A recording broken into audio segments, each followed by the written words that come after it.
Hi, I'm Carrie from Macmillan Library, and tonight we are starting our new series called Rice Around the World. I am so excited for this series. It's going to be a blast because rice, you can do so many things with rice, and I'm just really looking forward to this. So I hope you are too, and I hope you have your kits ready, and we are going to get started. So tonight we are making a herb lemon rice. And I've got all my ingredients and tools laid out here for us. We're going to talk about that in just a moment. So before we begin with the recipe for tonight, I just kind of wanted to talk a little bit about rice.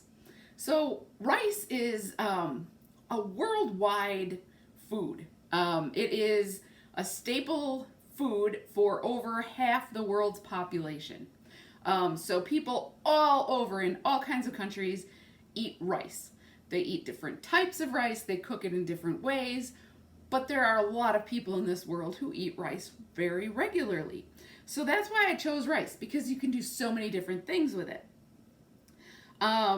The rice that we're using tonight is a long grain rice. So there's long grain, medium grain, and short grained rice. Long grained rice is what we're using tonight. We're using a basmati rice. Basmati rice is a rice that is traditionally grown in India, Pakistan, and Nepal, that whole area of the world. And it's a fragrant rice. So if you have your rice near you, you can just kind of run your fingers through a little bit and smell it. And you can smell a little fragrance to this rice. And this rice has a fragrance that is called, let me get this right, 2-acetyl-1-pyrroline. That is what this fragrant rice is called. And basically, from the Oxford English Dictionary tells us that the rice gets its name from a Hindi word, basmati, which it just means fragrance. So there we are. It's a fragrant rice. Another fragrant rice that you maybe have used or eaten in the past is jasmine. That has a little bit of a different smell to it. So just a lot of different types of rices, and you can use them in different ways. If you don't have basmati rice, any long grain rice would work for this recipe. But I like a basmati rice. It cooks really, really nicely. So that's what we're using tonight. Let's see. The recipe of the herb lemon rice is kind of, I want to say it's got the flavors of the Mediterranean.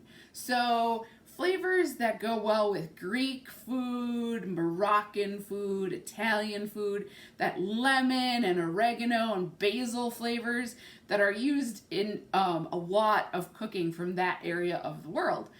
So you could very well pair this up with some sort of Greek chicken or Moroccan chicken or an Italian dish. So there's just it's so versatile. You can use this in many, many different ways.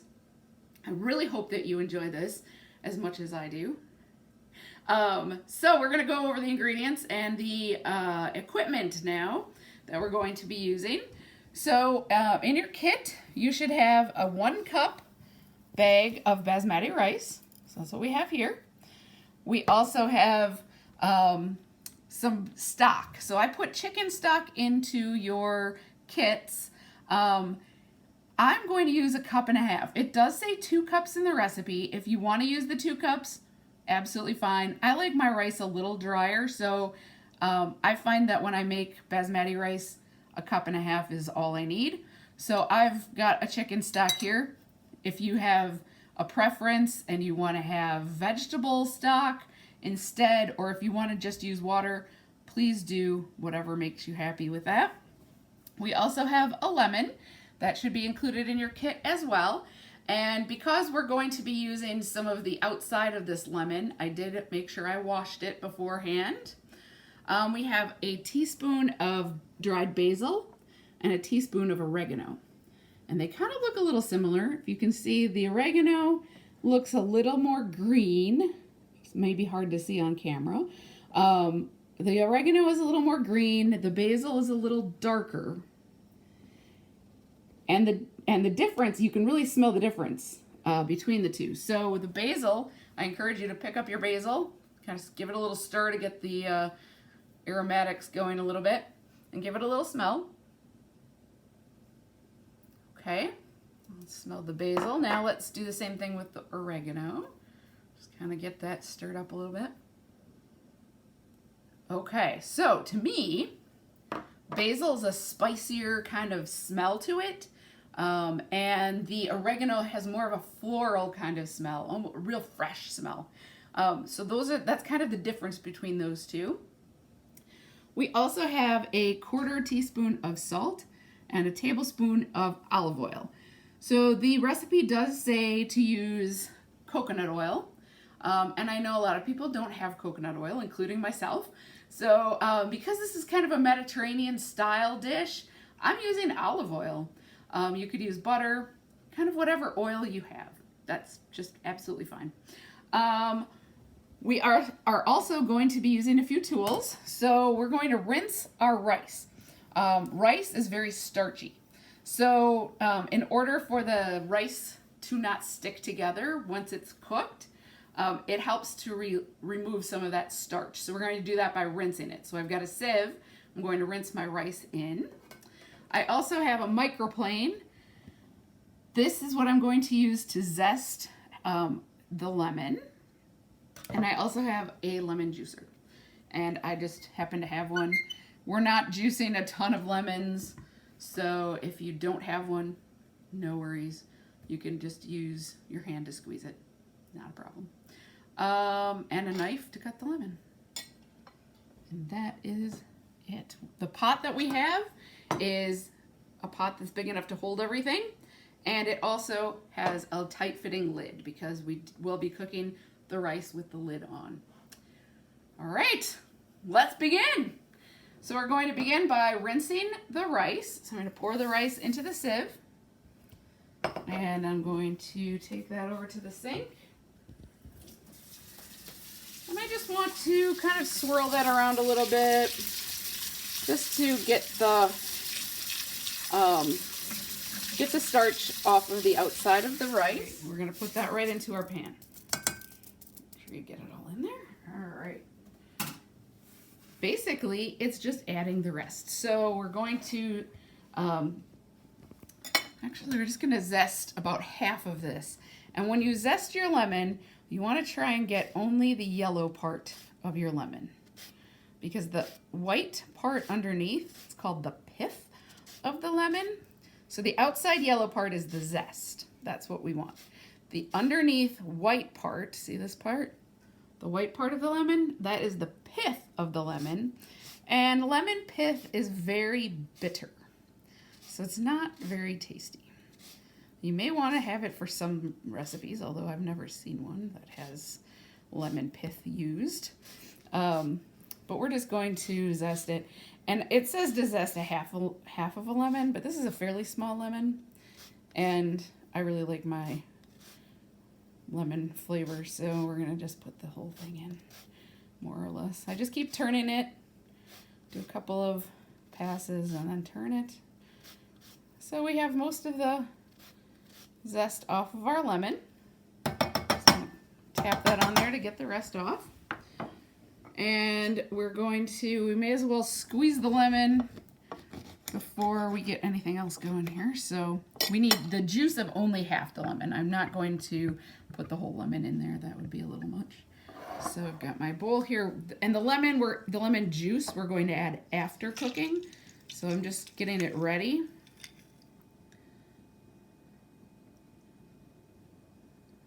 That'll just give it a little boost of acid and flavor right at the end after we're done cooking everything. So we're basically just going to add everything else in at this point. We have our olive oil, 1/4 teaspoon of salt, oregano, basil, those are 1 teaspoon each of those, and our chicken stock. Just going to add that in. And we're going to, like I said, leave the lemon juice out just for now. I'm going to just give this a little stir, make sure everything is all mixed together nice.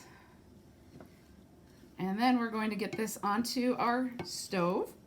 What I'm going to do is I'm going to put it onto the stovetop uncovered. It does say to cover it, but I find that it boils over too much. So I like to put it on the stovetop uncovered until it starts boiling. So we're going to get that going. Oops, wrong one. Helps if I have the right burner on, I guess. All right, so we're going to put that on kind of a medium heat just until that gets to a boil. Then I'm going to turn it down a little bit and put the lid on. Okay, we have got some bubbles coming in our pot now, so I am going to now put the lid on and turn it down to a fairly low simmer, and we're just going to let that simmer for about 15 minutes. We're back and we are ready to check our rice. Because I only used 1.5 cups of the stock, my rice cooked a little faster, so the liquid is now gone and it's been about 12 minutes. If you're using the full 2 cups, which is absolutely fine, you should probably cook it for about the 15 minutes, but you want to maybe check it around 13 or 14. So I'm just going to lift the lid and show you what we're looking at. The key to really good rice is to not touch it. So what we're going to do is we're going to put the lid back on. We are going to turn off the heat, and we are going to very carefully take the pan off of the heat completely. We're going to leave the lid on the pan. We're not stirring it at all at this point. You want to just let it be. It's going to rest and relax, and the grains will fluff up very, very nicely once it does that. So we're going to let it rest for 10 whole minutes. I'm going to put my timer on so I don't try to get in there early, because I'm very impatient. So 10 minutes, we're just going to let this sit. It has been 10 minutes since we took our rice off of the heat, covered, and didn't touch it. So we're going to take our lid off at this point. And I'm going to bring it over to my countertop. So you see the rice is really nice. Look at that. All the individual grains. It's not sticking together. It's got individual grains. We've got our lemon juice from half a lemon that we squeezed earlier. We're just going to add that for our final bit of lemony flavor. And we're going to take our spoon and just kind of fluff the rice a little bit as we combine all the ingredients together. And that is your rice finished. You can have this as a wonderful side dish to accompany some sort of meat or vegetable dish that you have. You could use this to stuff peppers with if you wanted to do that. You can use it in so many different ways. I can tell you it smells delicious. It smells very lemony and herby, and it you can tell that the lemon zest gives it a lot of flavor. The juice will give it a bit of flavor, but the lemon zest is what gives it most of its lemon flavor, because the lemon zest has the lemon oil in it, and that just gives it such an amazing smell. So once you're finished eating your rice, if you have leftover rice, you want to make sure that you get that into the refrigerator fairly quickly, because rice, unfortunately, does have some bacteria and toxins in it that can multiply really fast at room temperature. So just make sure that you keep that cold, any of the leftover rice. And when you reheat it, heat it until it's completely hot, and then enjoy it again. So I hope you've all enjoyed this recipe, and I hope you will join me again for the next Rice Around the World dish. So enjoy!